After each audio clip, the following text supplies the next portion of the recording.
Hey guys, and welcome to That Was History. I'm Cliff Langston, and if you've been following us on social media lately, you've already experienced a taste of what today's episode is about. In case you missed it, my wife and I took a trip to Helen, Georgia recently, and I was able to capture some amazing footage of several hiking trails in that area. I've got all this footage lying around, and I figured why not utilize that in a history lesson. I'm also going to be uploading even more of that footage on my personal YouTube channel if you're interested in seeing more. With that said, let's take a look at the history of Anna Ruby Falls.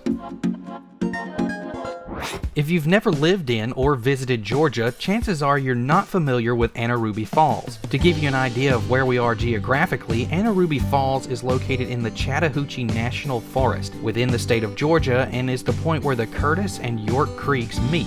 So Anna Ruby Falls is actually a set of twin waterfalls that stem from both of these creeks. From where my wife and I started climbing, it only took about a half a mile to make it to the falls, and there's plenty to enjoy along the way. The sun actually pierces through the treetops just enough to make the water shine, and everything seems to have a little glimmer to it. This area is also home to some very interesting wildlife. While we were at the falls, we were visited by a local groundhog that had actually made this area around the waterfalls his home. The water flowing from these waterfalls will make its way south by way of several other lakes and rivers until it ends up in the Gulf of Mexico some 550 miles later. It gets even better though because these falls have documented history dating back to the American Civil War. Serving for the Confederate States, Captain J.H. Nichols aided in events such as the skirmishes at Richland Creek on May 3rd and 5th of 1864. Not much else is known about his service during the war, but we do know that he lived to see the end of fighting. It was after the war was over that Nichols began purchasing land throughout the Unicoi Valley of Georgia. Included in his purchases were Anna Ruby Falls and the very famous Indian Mound at the corner of Route 17 and 75.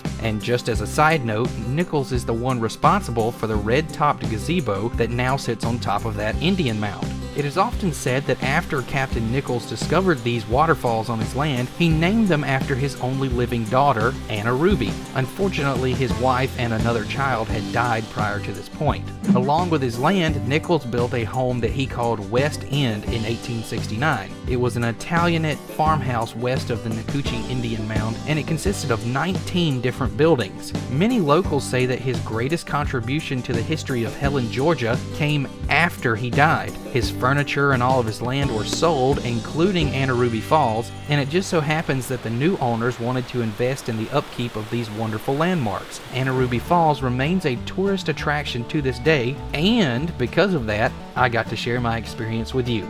If you enjoyed this video, be sure to let me know in the comments. This history hits close to home for me because I live in Georgia, but I hope that you found it interesting as well. Again, I'll be posting a video of the rest of my footage on my personal YouTube channel very soon. You can go over there and subscribe if you would like so that you'll be notified when it's released. Be sure to check out our social media pages for That Was History as well. We're doing all kinds of things across Facebook, Twitter, Google+, Instagram, Vine, and we're even on SoundCloud now.